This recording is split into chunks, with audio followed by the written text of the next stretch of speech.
We ain't gonna kill every last one of you. That's Hailee Steinfeld in Sinners, also starring Michael B. Jordan, and this is my movie review.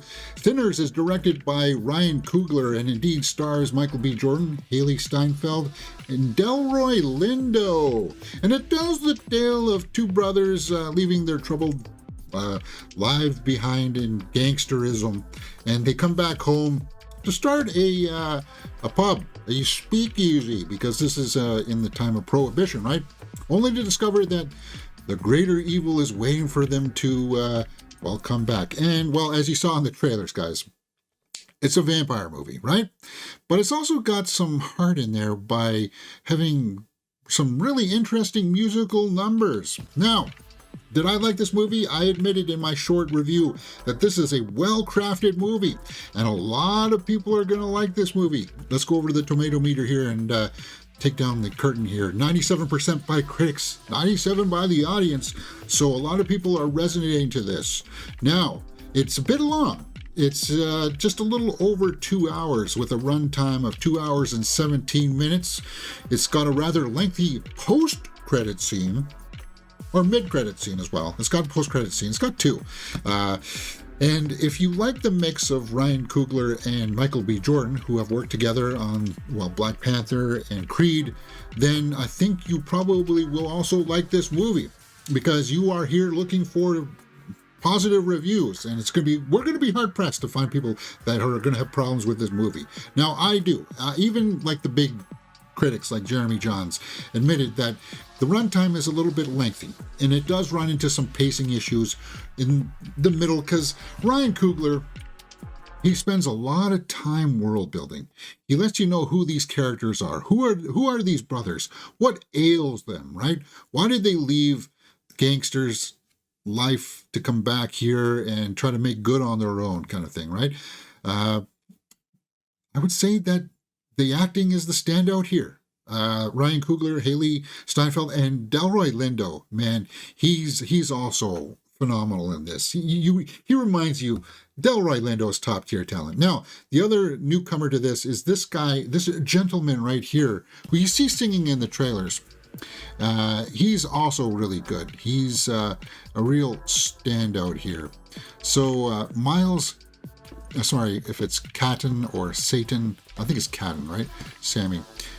He's the one with the guitar. He's the one singing in the trailer when you see him go, "Whoo," right? Because there is a opening monologue to this movie where they talk about music and how it influences people. And I think that's the main driving theme of this movie, right? And if you have the influence over people, then you also are going to invite evil spirits into your realm, right? And that's what the overall thing that happens, is because that there's vampires that show up and start to they wreck shop. They start to kill people. Now, they follow some classic vampire things. They can't have garlic. You can't kill them with just normal bullets. You have to invite them in and stuff like that. So they're playing around in there. And I think if you are a horror fan and you want to see some good vampires, this may let you down, because it's not scary. It's not a scary movie, because there's a lot of musical numbers in here. This music is, I think, the backbone of what this movie is all trying to be about. They make that very clear in the opening sequences. So if you just want vampires killing them, they're stuck in that little barn there, and you want the struggle to be about them trying to get out, it's not that movie. This won't be for you then. But if you can accept the fact that this is a bit of a ride, and that you get to know these people before, they get eaten by some vampires, then I think you will be thumbs up just like everybody else. So, that being said, let's go over to my score sheet and start to fill in some numbers before we go back to the tomato meter and start looking at some other opinions about this movie. So, acting, directing, and story are out of a possible 2 points each. Cinematography and score are out of 1 point each. The acting in this is phenomenal. Now, it is, without a doubt, Michael B. Jordan's not his greatest work, but it's up there. Hailee Steinfeld too. I like the fact that she was trying something different that we wouldn't expect from her, like a younger Hawkeye, heartthrob type movie. No, this is. I want to see her take more adult themed subject matter because she's a good actress. She really is. And then Delroy Lindo in there as well, and this newcomer, Caton or whatever, right, is also really good. So overall, and it's an ensemble. At the end of the day, there's a good ensemble of people there in that barn that you're like, okay, well, I'm rooting for them. So I'm giving acting a full 2 points. Now, directing. We're going to have some issues here. The technical aspects, for the most part, are handled fairly well, but there is some obvious cinematography issues that I'll talk about in just a minute. Story. Story is solid. It's a solid 1 point. Is it something that you want to go back and revisit, though? I don't know, and I reserve the right to come back to the story here. Cinematography is tough because it's a well-shot film. It's all very stylized. It's very... Coogler has got his hands all over this, right? And you could give this an easy 1 point, but there is some stuff in here that makes me go, I don't know if I can give it a full point for cinematography. Like, the cinematography does help you get immersed into that world. The score, guys, without a doubt, I'm not a blues fan myself, but I will concede that the music is really good. Sorry, not the story. Score, James. The score of the soundtrack is great, and it's going to be one of the things that people will be like, I want to buy that soundtrack, I want to listen to this music. This is something that maybe will help people get into blues type of music. For me, guys, I am a guitar player, I am a musician, I'm from the rock and roll kind of background, the alternative style, so I have the highest respects for music all around. Just blues is just not for me. I totally can see that the guy's got a great voice. No doubt about that. And the music, I like how they're trying to pay tribute to that. But at the end of the day, I kind of sat back after everything kind of settled a little bit. And I'm like, well, what's this movie really trying to say other than its analogy about music inviting influences of different types into your life, right? Like, are you really rooting for the two brothers? Because they come from a bad background and they've got some shady past. Are you rooting for the young guy there who comes from the pastor's life, right? And I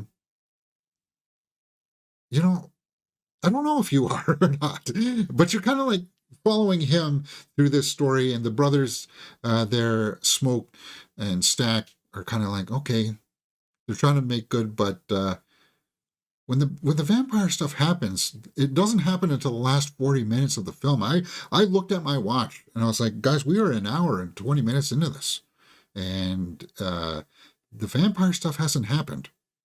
I'm going to be a little let down if this all happens in the very small time that we have left. And then you realize, okay, the movie's not really about vampire. And I had to struggle with it because if you cut out the vampire stuff, and there's some storylines in here about the clan, and you just made the vampires the clan instead, then this would have been like maybe an Oscar-worthy movie, right?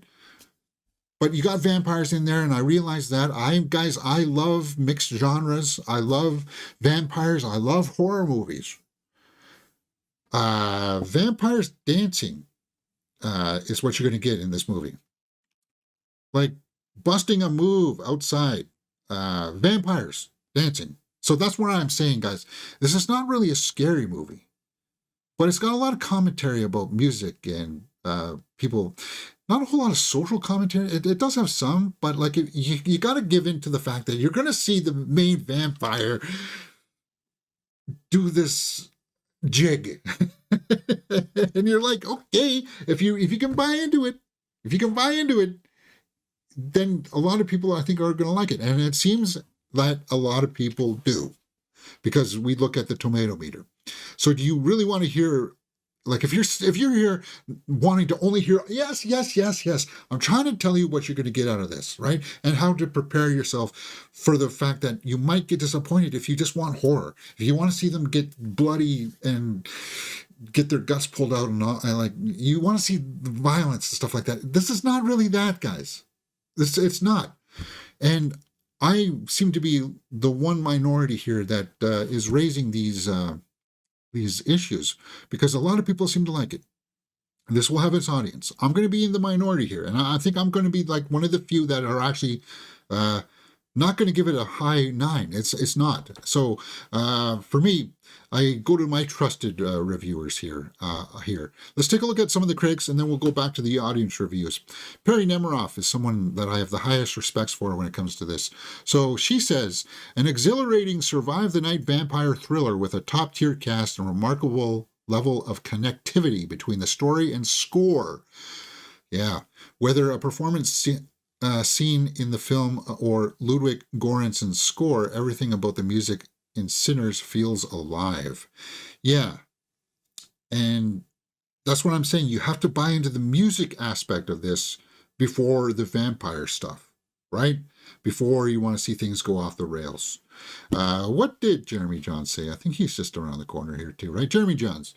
In a genre in which we've seen it all before, Sinners injects some fresh new energy in there, makes it feel unique. And it is unique.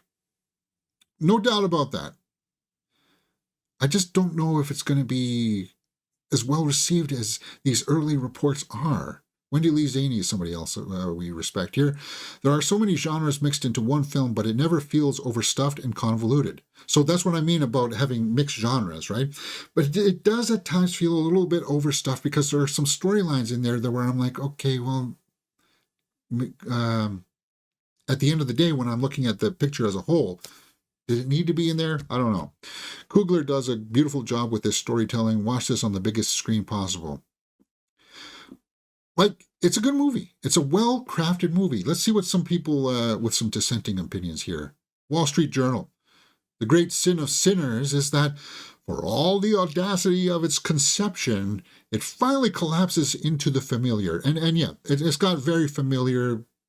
From Dusk Till Dawn, I think Jeremy Johns compared it to Don't Let the Vampires In or They're Going to Eat You, and the same kind of trope of, well, my family's at risk here, so I got to try to make a run for it. That kind of thing, right? That's what they mean by familiar tones here, right?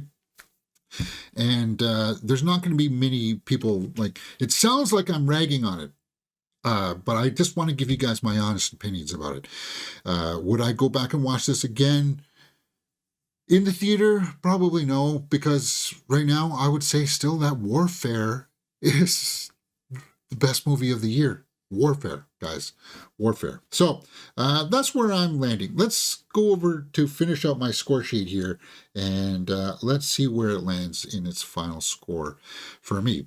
Now, watchability factor. If you're a Ryan Coogler fan, if you are a Michael B. Jordan fan, a Hailee Steinfeld fan like me, I'll always watch her. Great stuff from her. If you are into the blues type of music, it's definitely worth watching. And I guess I'm going to watch other people's reviews about it. It's got to sit a bit. It's sitting at 7.5 there.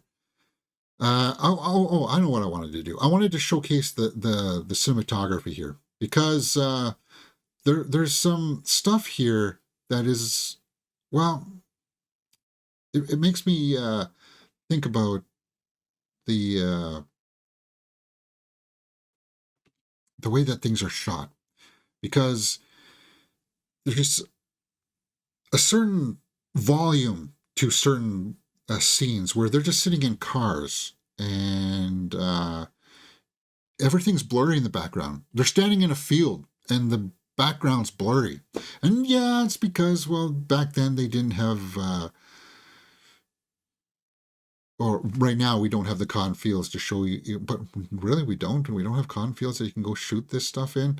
I felt like this was a little bit of a detriment to the cinematography, because it's not only just blurry, but it's fuzzy.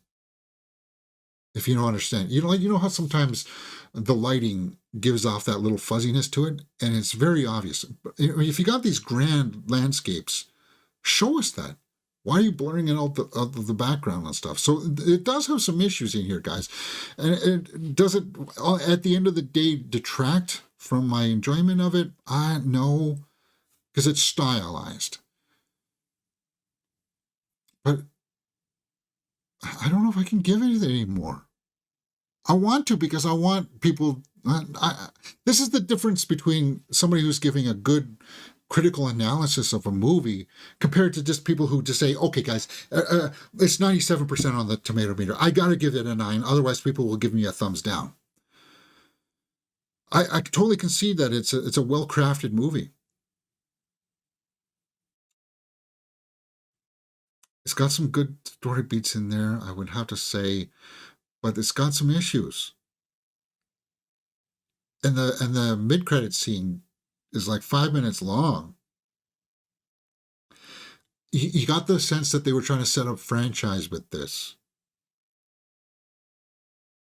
And I think this is where I'm going to stay. I can't fight for anything more on this. 7.5 for Sinners. And I know I'm going to be in the minority, but 7.5 is not a bad score. Know that. 7.5 it's worthwhile. But compared to what else is in theaters, Sinners, Warfare is one of those movies that just sticks with you. And Sinners may for some people, but Warfare is just a holy Moses type of movie. And the amateur reviews up on the channel as well as drop. The Minecraft movie is also up. We've got trailer reactions for the Fantastic Four First Steps, 28 years later. Full movie reactions for The Electric State. And then we do movie news here on, it seems to be Fridays. So 7.5 is what my score is. I know it's not going to be as high as some people want. And just based on that alone, because I can't do it, people will be like, I'm saying I didn't hate the movie. But I'm also saying that it's not as awesome as some people are pronouncing it to be. It's just there. I'd watch it again because of Hailee Steinfeld. Delroy Lindo.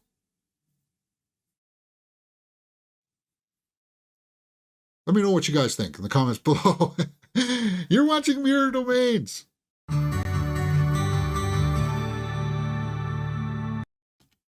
Okay. All right. Let's get back into some movie news stuff here, guys. I know it's a weird thing. I've watched thousands of vampire type movies and stories. I've seen movies just about old classic music. I've seen movies about just violins. It's just, I don't know if it worked, guys.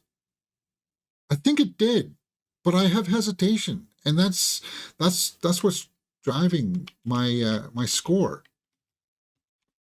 I know everybody wants me to say that, oh yeah, it's a 9.5, 10 out of 10 film. But some of the kills are just outright cheesy. Like cheesy. Like it is like From Dusk to Dawn cheesy. But then it's got this serious tone. Yeah. Yeah. I've got headlines here that say that this is Ryan Coogler's masterpiece. And I don't know if it is. Right? Ryan Coogler's perfect ending proves that this is his masterpiece. I don't think so. Because there's some stupid stuff that happens at the end. Like, you have a chance to kill a vampire, but you're not going to. Kind of stuff, guys. It is a different movie. Dancing vampires. Singing vampires. Busting out a jig. And that'll work for some. It will. But I'm a horror fan first, I suppose. And when vampires aren't scary, then you got to look at it as an art piece, I would have to say. Like an art house piece. This is why I'm saying that it would have probably worked just as fine if you had the Klan as the bad guys instead of vampires. But Ryan Coogler, he admitted in these interviews that vampires was his inspiration.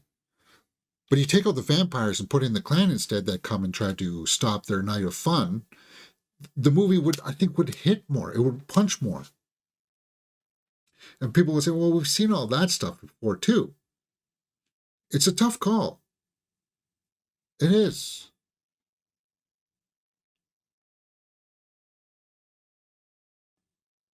Really is.